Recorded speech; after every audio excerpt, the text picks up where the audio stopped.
Beerzerker! Vanilla Bryce.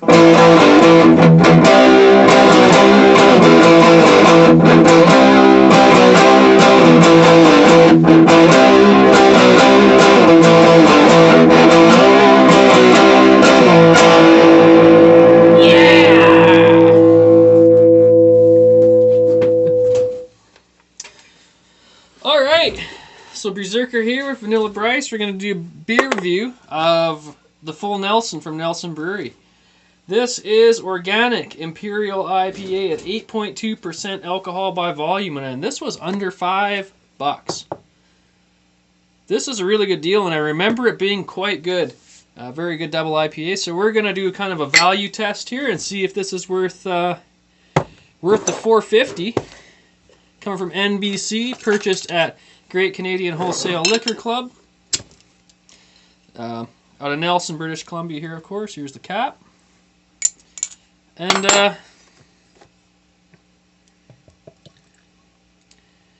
see what we got here. Alright. May as well pour this shit epically, right? Double IPA. Full Nelson! The motherfucking Full Nelson Brewery! Full Nelson Brewery! Motherfucking Full Nelson! Fucking Full Nelson Brewery! Full Nelson! Fucking Nelson Brewery! NBC! NBC! Fucking Nelson Brewery! NBC! Fucking Full Nelson! Double IPA! Full Nelson! The motherfucking Full Nelson Brewery! Full Nelson Brewery! Motherfucking Full Nelson! Fucking Full Nelson Brewery! Full Nelson! Fucking Nelson Brewery! NBC! NBC! Fucking Nelson Brewery! NBC! Fucking Full Nelson! Double IPA! Alright, cheers. Smelling pretty good on this one. Ting.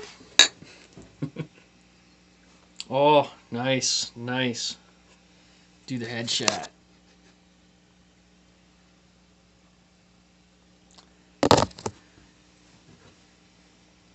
Great citrus aroma off this one. Kind of a sweet, getting a bit of the pineapple type up in the nose. Color shot. Very nice toffee, pale toffee color there. A bit of haze to it. How many IBU is this? Does it say? It might on there. It's very dry. Looking at it, you think it'd be more of an East Coast, kind of more maltier, but it's actually still got a nice, real, awesome dry finish to it.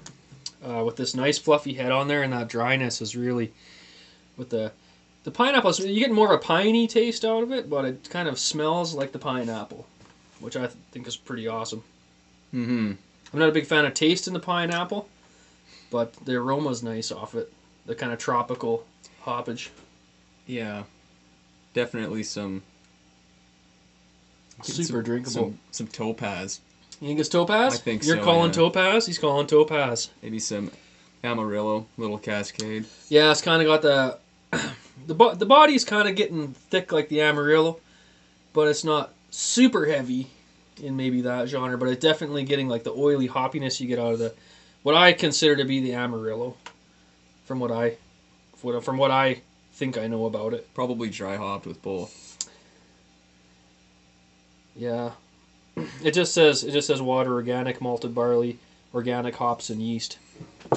We could probably contact the brewery and they might tell us. I did tour the brewery.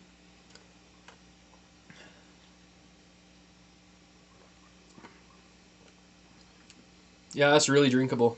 Yeah, it's very good. So, I like the West Coast kind of feel vibe for the drinkability factor. At 8.2, it's going down nice. Not very bitter. Actually, no, I'm getting a lot of the pininess, a lot of hop flavor, but not a big bitter kick. You're right. A nice sizzly dry finish with that nice creamy head, adding to the mouthfeel and the dryness and stuff. It's for $4.50. I think this is like the best deal in the city for a double IPA that I've come across. That's a pretty good price. I don't think I've found a better deal, a better bargain than the Full Nelson.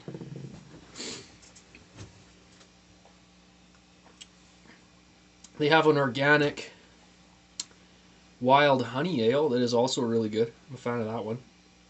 I did their winter beer this year, which was pretty good. The only one I didn't like was their pumpkin beer, but that's pretty normal for most breweries. A lot of them make a shitty pumpkin beer. Mm-hmm. And it was the brown spice water. Other than that, I really recommend the organic Wild Honey Ale. Kolsch, I'm not a big fan of Kolsch. They make a Kolsch. Have you had the Kolsch? Nope.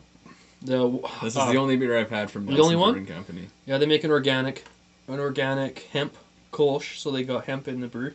And I'm just not a big Kolsch fan, but I'm not either. it's Kolsch is kind of like a domestic pale lager, but with an ale yeast, as far as I can taste. I'm not, and I think on the recipe I believe there is corn in them, but I could be wrong on that. Don't quote me on that.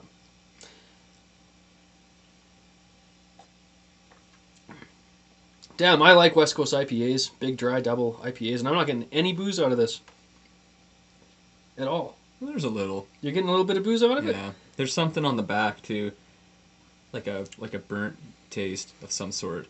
Kind of a That's typical in like a strong ale, like a Le Yeah. Fin du Monde. You get that yeah. There's a bit of a heaviness there. burnt taste on the back of your tongue.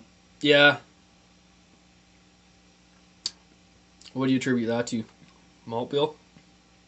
Maybe adding sugar, Think so? something. Yeah, I don't know. Would they add sugar to something that's dry though? Well, you can taste that in like Belgium strong ales, things like that. Yeah. Le Fin du Monde. It They all definitely- have that It burnt taste on the back of it. It definitely has a big. I don't want to say. I almost say malt. Kind of. I'm not sure if it's malt or hops, and you're saying maybe something different. Maybe added sugars. Something to do with Unfermented the sugars? high percentage of alcohol. Yeah, something to do with that. Yeah. Yeah. It does have quite a bit of flavor in the finish. Yeah, and I just can't get over how much fresh tropical aroma, and then it goes straight to a little more piney, citrus, a stronger citrus vibe taste. You're not getting the pineapple taste, which pineapple taste is a bit too rich for my stomach. Like, anyway, what are you gonna give this one? Out of what? Out of 10? Out of what you want to give it? 8 out of 10? 8 out of 10? I could agree with that. I would. I'm gonna get 8.5 out of 10, and for value, I would give it a 10 out of 10. Okay. But I'm gonna give it an 8.75 out of 11. Yeah. All right, Beerzerker and Vanilla Bryce plug in Nelson's Full Nelson Organic Imperial IPA at 8.2%. Incredible bargain at $4.50. If you have access to this and you don't buy it, you're crazy. I'm out.